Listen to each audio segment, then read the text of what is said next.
we can have the first farrowing around 1 year.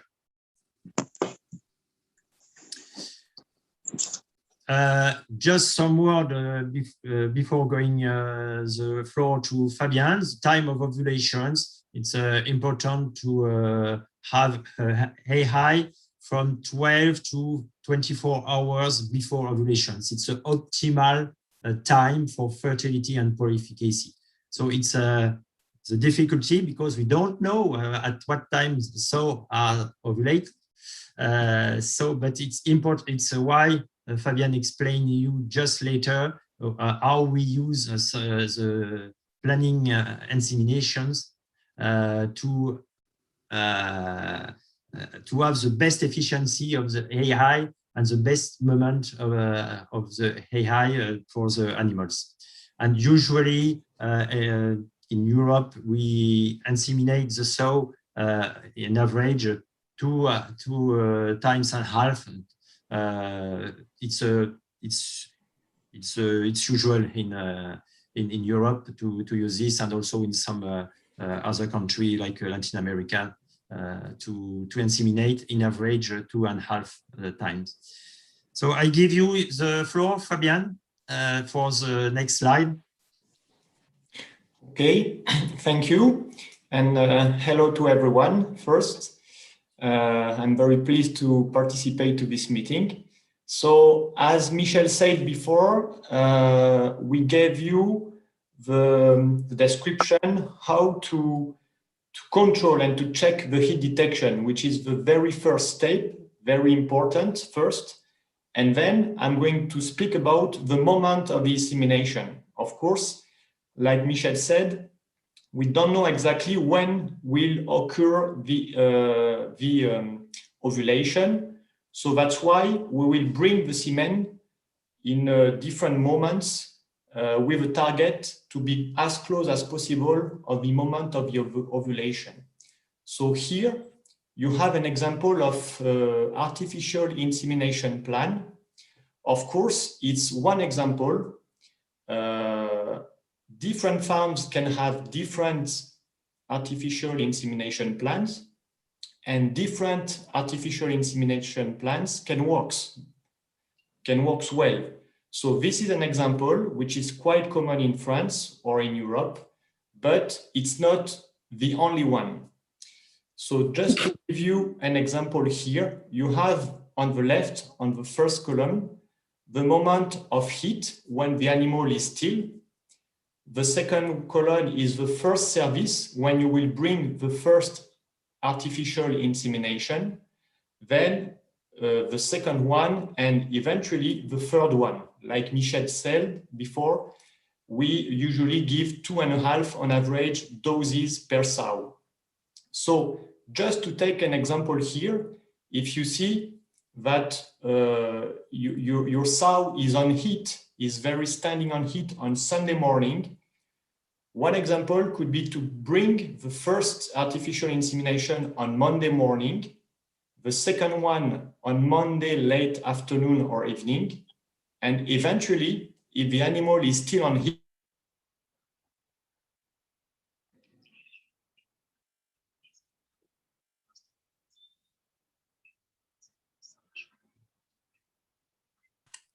Fabien, I think we lost you. Yes, Fabien, your microphone is mute. Yes, sorry, I don't know what happened, so sorry again.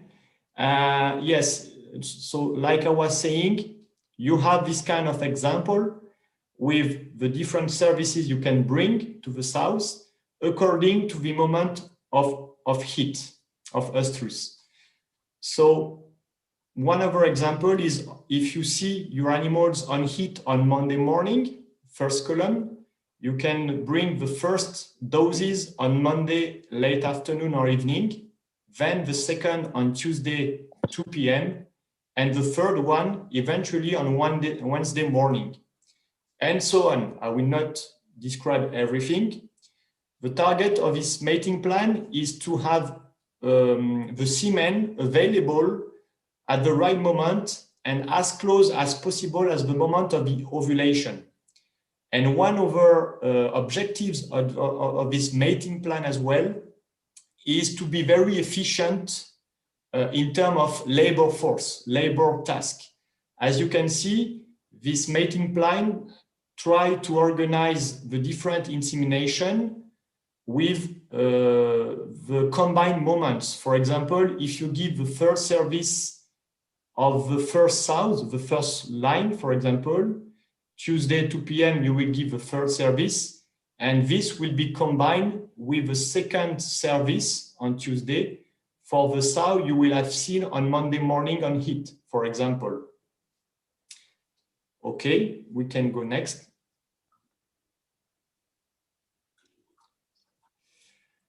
About the semen, this is very important that you have the right condition to keep the semen alive.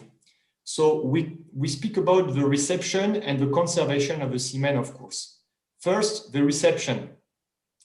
I don't know how it will work in your different farms and area, but generally in Europe, we have EA stud, which are specialized in boar semen production, and these studs deliver the semen to the farm, to the farmers. So you really need to pay attention to take the semen package just after the delivery, especially in your country, because I guess the temperature will be hot and we don't want the semen package stay in a very warm environment. Why? Because we want a good conservation of the doses, and the objectives is to be as close as possible as the ideal storage temperature, which is 17 degrees Celsius. So as you will see, the goal is to bring the semen, into a storage device when we can control the temperature at 17 degrees. Also, to be sure that you have the right temperature, we recommend to have a thermometer in your storage device, checking the minimum and maximum temperature. And like this, you will be sure your temperature is around 17 degrees. Another very important comment as well, we recommend here in Europe is to rotate and to shake the doses twice a day at least. You gently rotate them, not shake like a shaker, of course, but the goal is to make more uniform and homogenize the semen. Next, please. So we spoke about the semen storage. Now I'm going to tell you a few words about the semen handling into your farm. So when you will be ready to inseminate, of course, what we recommend is to take the doses you need for the insemination, only the number you need. So do not take extra semen to the breeding barn. We don't want, in fact, that you take out from the fridge the doses and then you bring them again in. So this is very important. When you will bring your semen doses inside the barn for the insemination, we recommend to use an isolation bag, for example, with some chest, some gel pack, cooler gel pack inside to keep the semen as close as 17 degrees again. Of course, we will avoid the variation of the temperature, and again, we will just take the number of doses we need. So if you need to transport over semen to other barns, you will need also to take care of this temperature and have some boxes to keep it cool. So please put your microphone on mute for the quality of the presentation. Just to remind you. Thank you. One other very important things is to not bring and expose the semen to the light. Why? Because the sunlight can be damageable for the semen. The UV can be damageable. So we need to bring it in some dark area, some dark places. And of course, you will have to keep insemination rows clean and dry for your efficiency of your insemination. We can go next. So here you will find some example of material, of catheters we use commonly in Europe. Of course, you can find different one as well. But on the left side, you will see some classical catheters. So classical means this type of catheters will bring the semen at the beginning, at the entrance of the cervix, just before. And on the right side, you have a kind of cervical catheter, what we call deep catheter. And these ones are designed and customized especially to bring the semen after the cervix. So a bit further and a bit closer to the follicles. Regarding the insemination, here you have an example with some pictures of what is the cervix and what is the uterine tract, of course. And what we need to know is the cervix, it's like a natural fence. So when the sow is not on heat, the cervix is not open. So that's why, again, we need to be very efficient and we need to know exactly when the sow is on heat in order to optimize the semen going to the follicles, and also to be very efficient and to avoid the risk of backflow. So what we recommend is to inseminate the sows with the presence of a bore in front of the sows, like Michel said before, and this will help for better stimulation.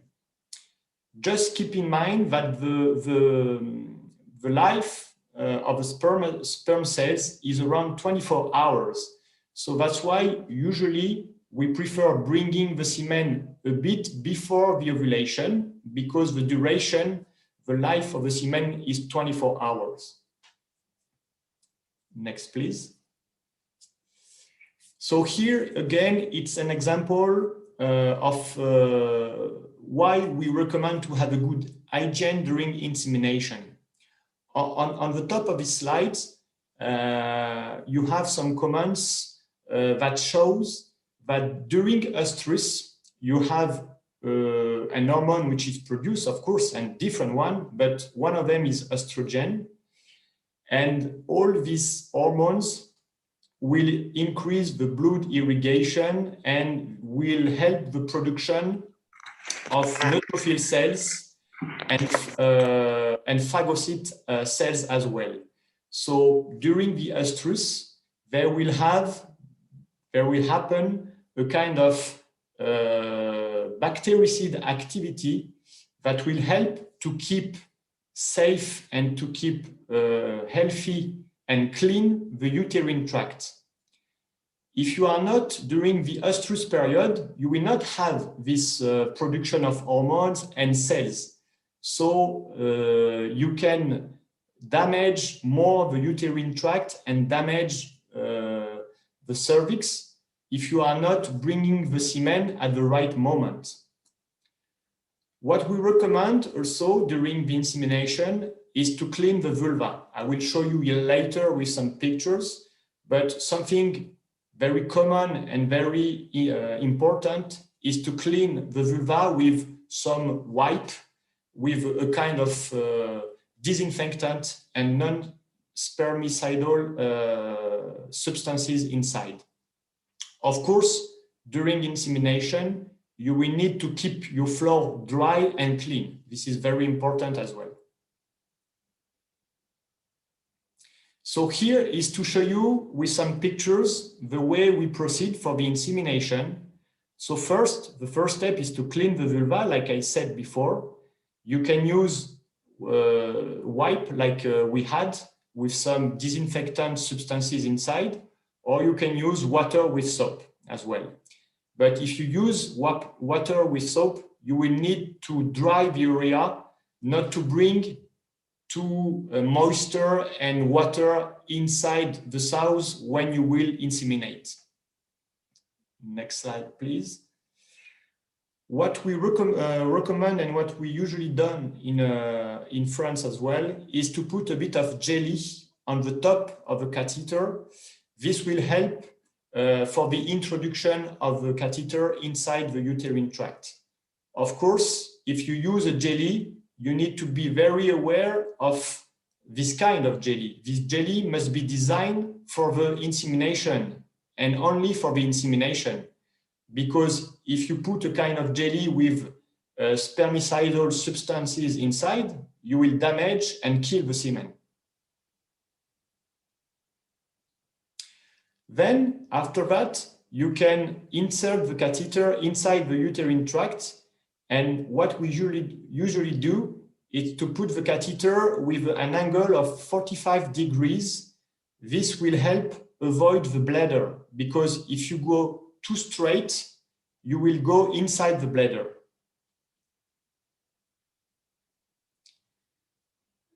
Then you need to put your catheter until you reach the cervix and you cannot go through anymore.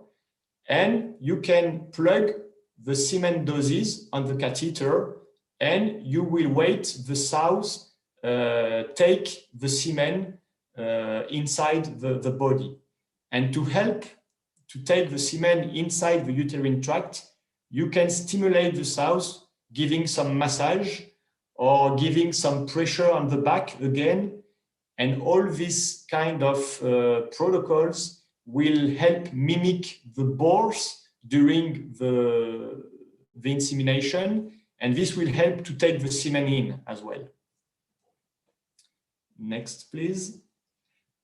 So after the insemination, so here you have the pictures with a kind of doses, which is plugged with a catheter, and you have a kind of rubber that can help to hold the dose, and that like this you don't need to keep it in your hand. But what I want to show you with this slide, it's after the insemination, we need to mark the female to be aware how many doses she received, of course. So one example could be the one which is written here. It's after the first insemination or the first service, you can put a bar, horizontal bar, on the back of the sows, which is the first service. Then after the second one, you can mark with the second bar on a different way. And if you give a third service, you can write the third bar. This will help, especially if you are different person giving the doses and doing the insemination. At any moment, everybody can know how many doses the gilts or the sows received. Next one, please. So, as a summary in your farm, like we saw today, which is very important for the achievement of a good insemination, it's the heat detection. Like we said, everything starts with the heat detection. Heat detection is the first step. You need to know when your sow is on heat. Then you have a different artificial insemination plan. Both or all of them can be adapted and can give good results. But which is very important is that your mating plan has to be adapted to your farm. And of course, we need to be as close as possible to the moment of the ovulation.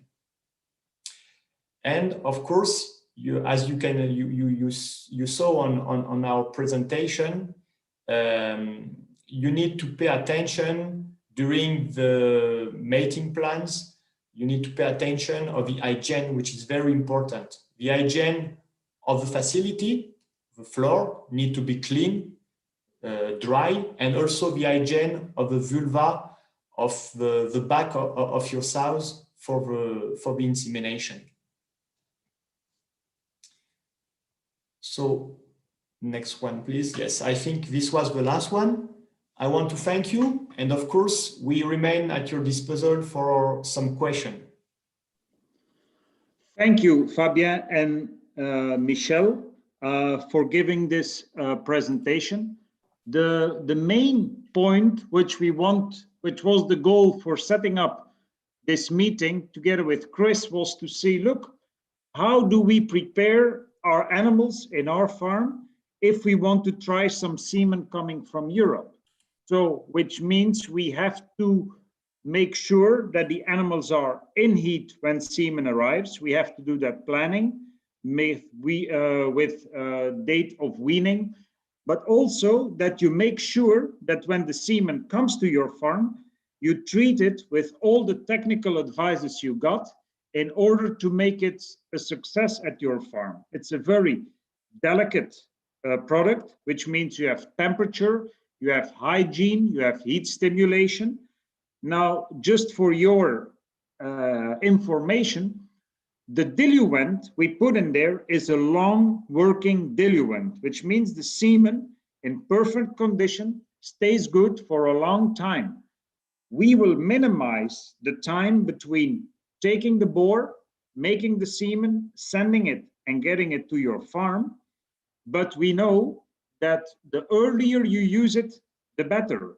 So one of our challenges now, what Chris will explain to you, how we're going to try to do this practically. I mean, we have to organize it in a way that we bring in semen to a place and that it's distributed to your farm and then inseminated in your sows at the right moment. Now, that is something where I would like to give the word now to Chris. I will stop sharing my screen and then he will also take some questions or maybe explain if we take questions by writing or verbally. But I give the word now to Chris and I stop sharing my screen.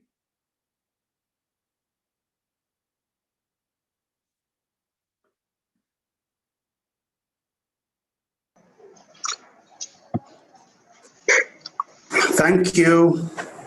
Thank you very much, Kate, and other presenters, Fabien and the rest. My name is Christopher Mulindwa. Like Kate said, we are arranging to have boar semen, starting with Uganda, and then we will be extending to other East African countries. Before I go into those details, I want to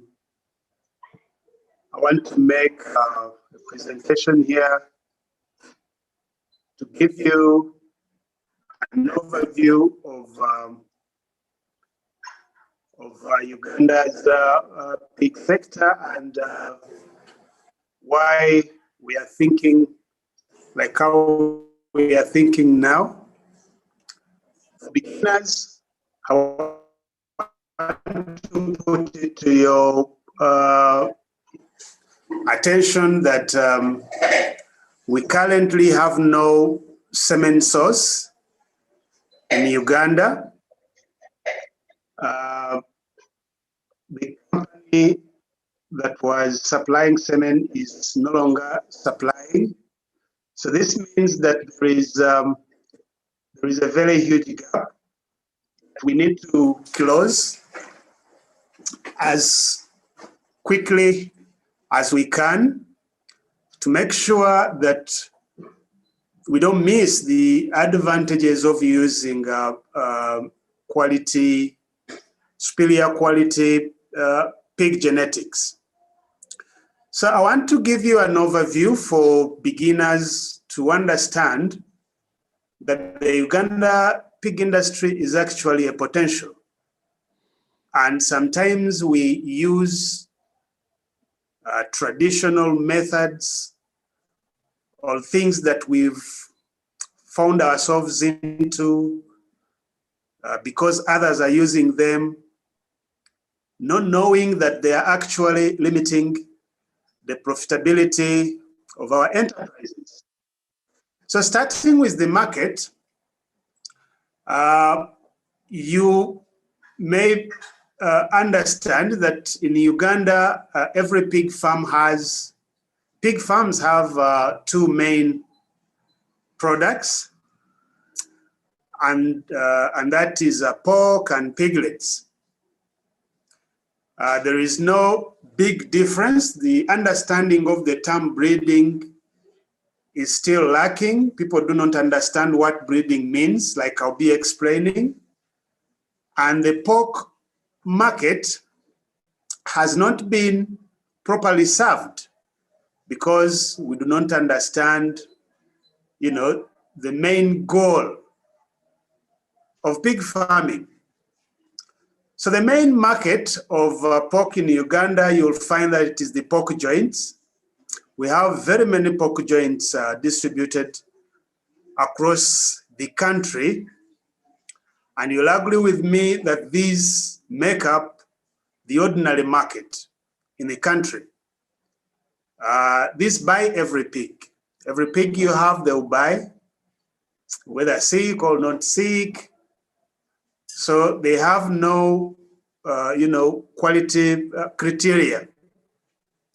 But if you want to go to the premium market, then you need to consider some quality criteria for you to be able to supply. And this is the reason why Uganda has been importing pork from other countries. There is one centralized abattoir in the city center, but I would also want to inform you that there is another 200-head abattoir that is being set up in Matuga, and almost everything is done. So this is a premium pork abattoir, and I'm not certain of where they will be getting the animals because, the situation in Uganda currently sometimes doesn't give an opportunity to commercialize the pig producers, to premium pork producers to thrive, and majorly now the absence of quality genetics. So we have a pork processor, but with very many other small ones. And these also require premium pork products. The fact that Ugandans sell our piglets, and these are piglets of undefined genetics. So it is a common practice that whoever wants to start up pig farming, they are starting up pig farming to produce piglets. This is misleading, and it is a very dangerous practice because many farmers buy thinking that they are buying quality genetics, ending up buying genetics that has been overbred, or genetics that has been crossed in an unplanned manner. So if you're targeting producing piglets, that would be on the traditional part, on how Ugandans are doing it. You have markets such as the NGOs and government, and unfortunately, this is regarded as the most lucrative business in the country. But as we see big farms coming up and people who are specializing in pig farming, this is still a very important business, that you can produce piglets and supply them to growers, to people who are finishing, and they finish them for the pork market.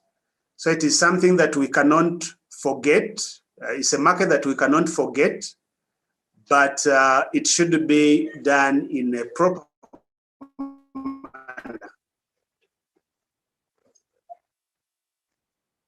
When we look at the consumption of pork in the country, Uganda is the best consumer of pork in East Africa.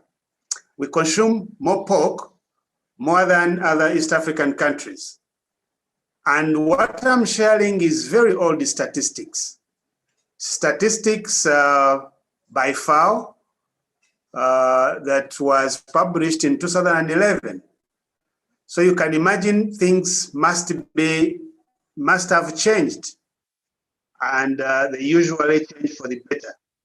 So if you look at the graph, you can easily tell that the consumption of pork between 1990 and 2007 was actually dropping as, the consumption of beef, as the consumption of pork keeps growing.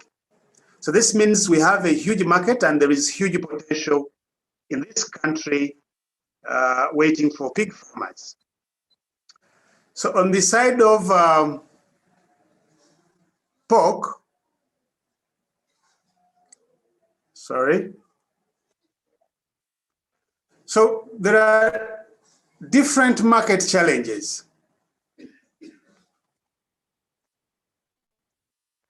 Okay. There are different market challenges, and the biggest, these challenges relate to both genetics and nutrition. And the hugest challenge is the underweight pigs. So if you're producing pigs for the premium market, you'll find that your underweight carcasses will be rejected. So if you've been feeding, you have to again go sell to ordinary markets, which pay less than what the premium market pays. So there is a need to use quality genetics to grow your pigs, quality genetics and quality nutrition, under good management. So the poor weights, of course, reduce your profit margins, because if you keep feeding the animals, they don't gain enough weight, then you take them to the abattoir, do not get enough money from them. What will happen is your profit margins will be less, or there will be no profit margin. So this is why you really need quality genetics. I took these two pictures, and you can see the level of fat in our pork. I was at the abattoir today. We slaughtered. I saw fat collected from two pigs, and the two pigs produced about 40 kilograms of fat. So meaning 20 kilograms per pig. This is too much. This is a farmer who has grown pigs on quality nutrition, but because of genetics, the rewards are not good. The animals are too fatty, and yet they are sold at the right time. So these are things that we can change with both good genetics and proper nutrition. So the heavy pigs, like you see in the picture, are too fatty. And since they are too fatty, they have less economical value.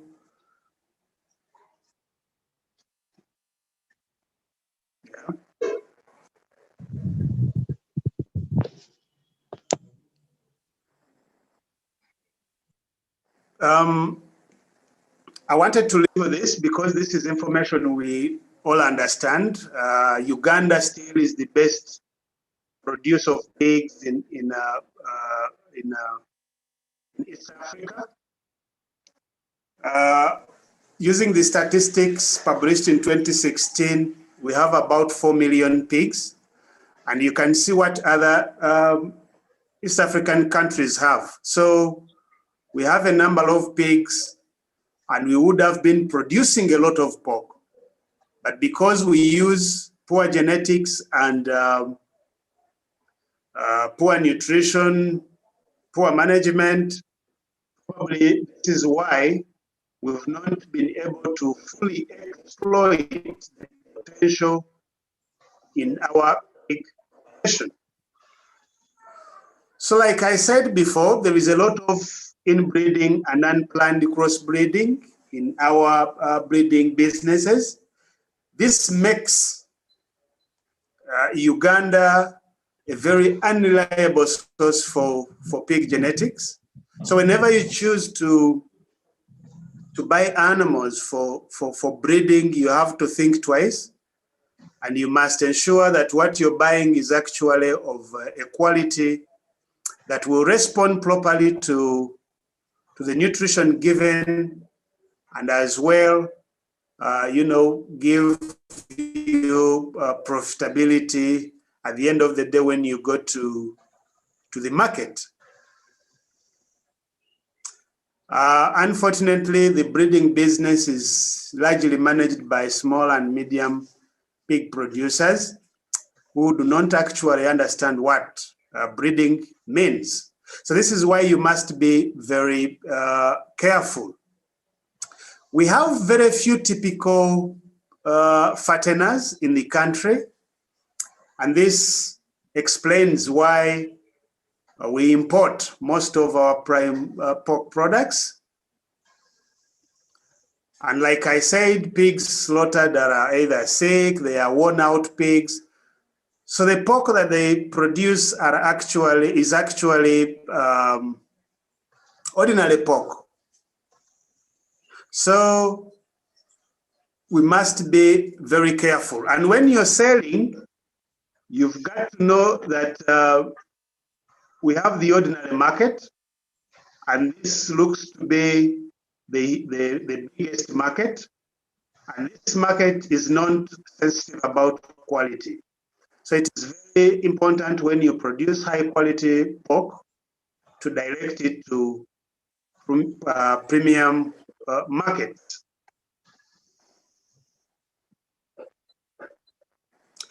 So on the side of genetics, you can see there is still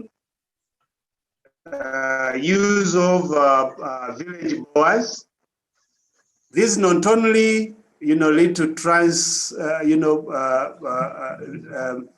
transmission of diseases like African swine fever and other reproductive issues, but also continues the bad traits, the poor genetic characteristics in our national herd.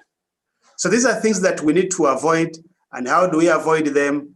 By thinking about artificial insemination.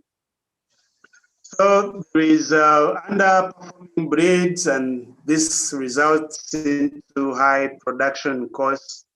We've already talked about that. And there is currently no farm distributing superior quality genetics in the country. The people who have been trying artificial insemination, yes, they are doing some good work, but AI is not efficient. There is a lot of returns on it, and the genetics used is not the quality that is supposed to be used for farmers to profit from their endeavors. So we should upload some efforts on the health side.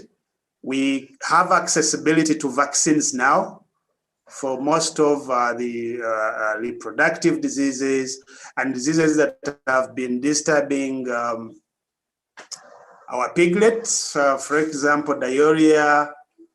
So it's sarcovirus. It's now very easy to manage such diseases. So meaning that when quality genetics and quality nutrition is used, there is a bigger chance that you will profit from your pig farming. There is also a limited knowledge about diseases and most especially biosecurity. So these are things that we want to keep on, educating you and making sure that your farm thrive disease-free. And that work we are trying to do. So on the side of feeds, we are seeing a lot of home mixing, and we are glad that we have the new science concentrates on market now, both in Kenya and Uganda. So people just need more information, but unfortunately, it is done with limited guidance in most of the farms. So it is very important to look for information to be able to do it right. And good nutrition can only benefit you when you use quality genetics. So there's still a lot of use of foliage and soil. This results into both poor performance. Soil can as well act as a transmitter of African swine fever. So we now have high quality concentrates on market, and we were crying about grape feed. It's also now accessible. Babi from New Science. So today, the main goal is to discuss about the access to Bosemen for AI services. And we've been making arrangement for some days now, about a month, to see how farmers in Uganda can have access to quality genetics. Remember that when you inseminate your sow with quality genetics, the offspring is 50% better. And so the response to nutrition and other inputs will be very much better than what you've been using. So Choice Genetics, like you have been told, is willing to supply grandparent stock, to supply terminal boars, to supply parent stock gilts, but also to supply parent GP, grandparent bull semen and terminal bull semen. So for now, we are focusing on both the terminal bull semen and the grandparent bull semen. The grandparent bull semen is much more expensive than terminal bull semen. And because majority of pig farmers have been acquiring, some quality females, we think that using Choice Genetics semen, quality bull semen, terminal bull semen, farmers can produce high quality pigs for fattening, for finishing. So we have made an arrangement. This arrangement involves Prime Pork and other institutions. And we will be importing in semen from France, from Choice Genetics. And this semen will only go to pre-registered farms. So only pre-registered farms will receive semen.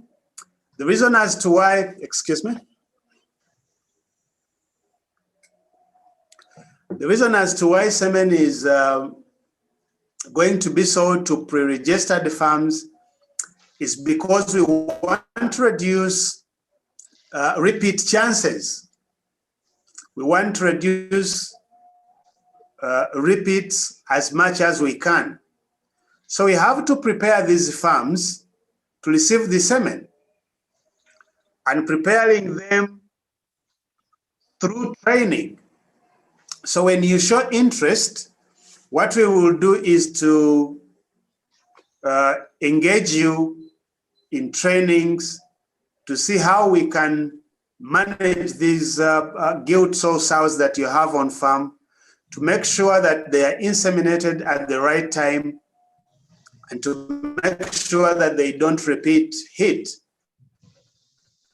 So you'll be taken through training in synchronization, which will involve boy exposure and management of both sows and gilts, majorly in nutrition and health, and detection of heat. because we have to inseminate, like you've been told, we have to inseminate these 1,000 gilts at the right time. If we don't do that at the right time, then conception will not be achieved. And yet you've spent money on buying semen. So we want to really fast engage you. So this will not be, will not benefit everybody, but only those farmers who are capable, who will show interest before, they can order for semen. So because this semen is coming from far, we will also request a half payment. Later, we'll be sharing information on how this will be conducted.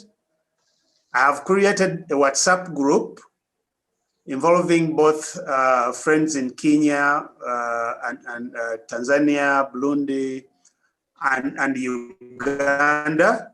So we will use it as a platform to share information. So more information will be coming your way starting Monday next week, or even during weekend, to see how this, to give you more details on how this will be executed.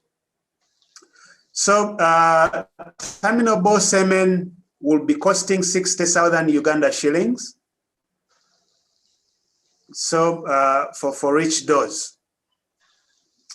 So we are going to be using the district veterinary offices to easy access, because at the beginning we are focusing on the districts of Mukono, Wakiso, and Luwero, but still other farms that have many sows to inseminate can join in this program. We want to really phase the distribution so that we ensure quality of the service. So more information still will be flowing, and more people will be joining us still via the different communication platforms. So we will be using the district veterinary offices. We are engaging the district veterinary office of Luwero, of Mukono, and of Wakiso to see that the work is smooth, so that you don't have to travel to Kampala to pick the semen. It can be fetched easily. We are also acquiring some thermostatic boxes that can, regulate the temperature, like you've been told. Bull semen is very sensitive to temperature changes. So we want to ensure that, semen reaches your farm when it is still of good quality. We will also communicate. We are trying, because we can't combine semen distribution and what we are doing currently. What we are doing involves meat. And so it can aid, we don't want to cause any contamination or any chances of transmitting African swine fever. So we will have a separate point for bull semen in the city center. And this will be communicated by next week. Almost arrangements are getting done. So for our friends in other East African countries, this program will be rolled out at a later stage. We don't want to just, sell you semen, but we want to sell you semen that is actually doing the work that it is supposed to do. We want to create a very successful service. And it can only be successful if it is benefiting the end user. So this is why we are phasing everything that we are doing to ensure that mistakes and uncertainties are reduced. Thank you very much.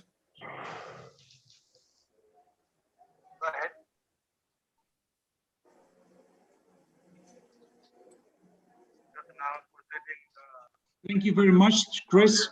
I use the opportunity now just to also tell you we agreed with Chris to start with the semen. Now, of course, and that sounds very logical, but it's very important that on the longer term, I mean, we will produce the semen one day in your area, right? Which means collaboration with an, or thinking about an AI station or how to do it there, because that is the longer term. Now, as Chris mentioned during his presentation, we focus on training to get it done good, that we will have the help from Chris and his company to set it up in a good way, and that we make sure that the semen that we send gives the results. So please, I mean, we are now putting everything together with Chris to make an order, see how we can do that. So I would like via this way, thank you again. I know there are some questions, but I'm gonna give the word back to Chris, how he wants to do it. Maybe we organize by email, Chris, we try verbally, that's a little bit up to you. Otherwise, the main question was, are those slides available? That will go via Chris. Chris has them, so we can work on the distribution for that. Practical questions will be addressed to you. So I would like, in the name of choice, thank you, but I give the word back to Chris on how some practical issues. Yeah, I can see a lot of questions in the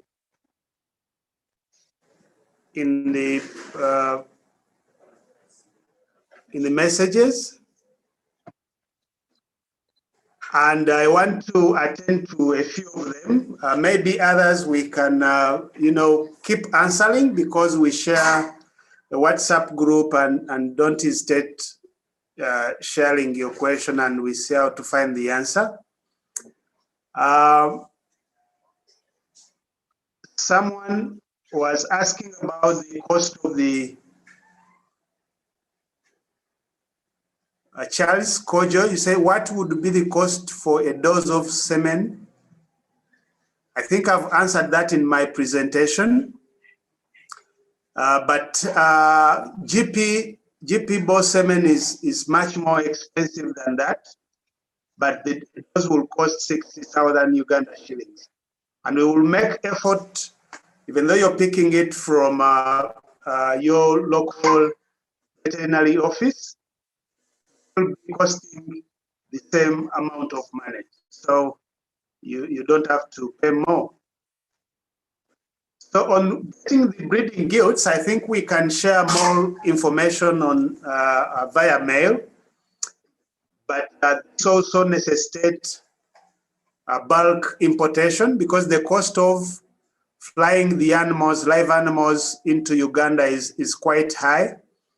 So to get in these gilts, we will need to get you know, orders of not less than 40 pigs. So we can you know, you can have them at a relatively cheaper price. We will keep engaging. For now, we are starting with semen. We don't, of course, close the door for those who want to acquire the boas or the gilts, but just know that it can be best done when you know, we do it in a group. But even those who can afford to import, you know, 40 animals at a go, there is no problem. Yeah. I see a question about shelf life. So as I said, we apply for a long-term diluter, which is more than a week. Now, realistically, you have to count, and maybe Fabien or can answer, but we try to inseminate, I think, Fabien, what, 5 days maximum, 6 days? Yeah,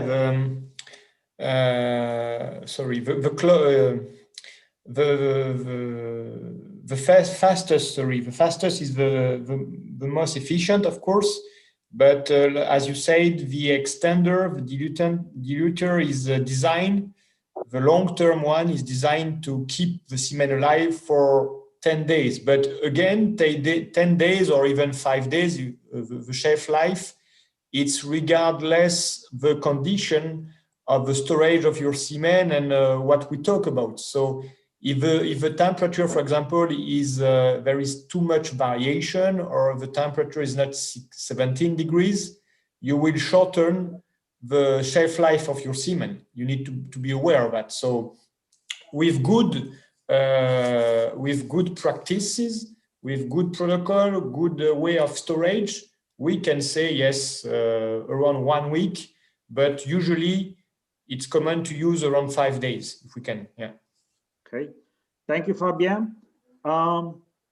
Maybe we have also, I've seen a question here about the use of F2 animals, means you're crossing or you're using what we call a slaughter pig, again, as a breeding pig, or you cross a little bit left, right.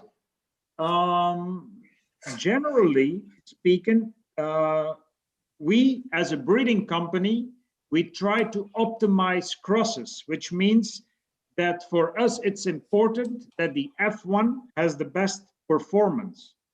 Now, you all are pig farmers, and you know very well that you can keep on crossing almost whatever you can, but you will lose, which means you lose a number of piglets. That's point number one. But the more you cross with an unknown source, you lose also on milk giving, and you have the problem of inbreeding. Now, the main factor of inbreeding is that you will create weaker piglets at birth, piglets which are not so strong, which are small, low weight, but also don't have then the capacity to start drinking good milk. So that means in an F2 sow, your milk production will go down, you will have less piglets, but also your piglets itself is weaker, which will cause then a higher mortality rate if the inbreeding is too high. That's a comment about the F2 generation. And I think after this, Chris, I mean, always, like we said before, feel free, if you have additional questions, if you have any questions, always feel free to contact. But for us now, the main part is how to get things organized, that we have a semen shipment delivered to Uganda. And once that's working, to expand. And as Chris said, we are willing to work with you also on import animals. Now, the main thing about importing animals is a cost price for transport. So, and therefore we can ship animals, but with a minimum of 40 animals at a time. Otherwise, the transport is extremely expensive compared to the value of the animals. Okay, I think that's from our end, Chris, and then you can have your say. Yeah, my brother Joseph Wanyonyi, I think I can share with you some more details on your question. I know you're not in Uganda, so you can probably make your own arrangements with Choice Genetics directly. So I'll be sharing more information so that you can, push it from there if you want to do it, at your own. So we are also not closing the door. If you want to make your own, importation of semen or goats as an individual, the door is not closed. You can go ahead and process as long as your order is good enough. So we are doing it as a group to really cut on the cost of importation and making the service more reliable to majorly farmers who have a few sows to serve. Okay, so I thank you very much for taking part in this meeting. Thanks for attending. We have a recording and I'll be sharing it soon. And I believe there are friends who have been following via YouTube. I had forgotten that Facebook is closed in Uganda. So you'll be getting this meeting on a recording if you need it, or for those who didn't get chance to participate. So let's keep communicating. We will be sharing information. There are many other farmers who didn't make it for today, but they are part of the group, and we will be pushing the program. So we believe by the end of this month, early next month, we will have the first bunch of goats and sows to inseminate, and so we will fly in the first doses of semen. So don't be left out. We have a WhatsApp group. We are adding more members to keep the conversation going, and we make arrangements. We will be coming over to your farms probably by next week to see how to handle the sows and the goats, to make them come on heat in time frames when we expect to import the semen, so that they can be inseminated. Thank you very much for taking part in this training. And we want to close it. I don't know whether Git has something to say, Mike or Fabian, so we can close the meeting. We keep the conversation going on the WhatsApp. We will answer the questions. I saw some questions here. I'll keep typing the answers based on the situation in Uganda, and no problem. So let's keep the conversation going. Thank you very much.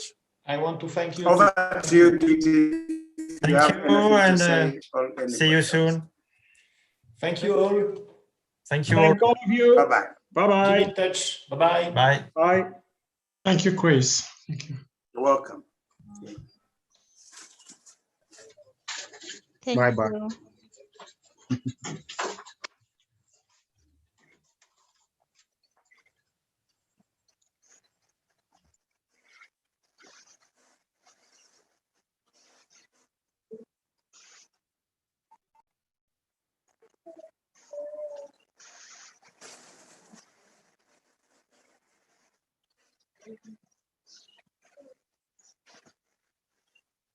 Yes.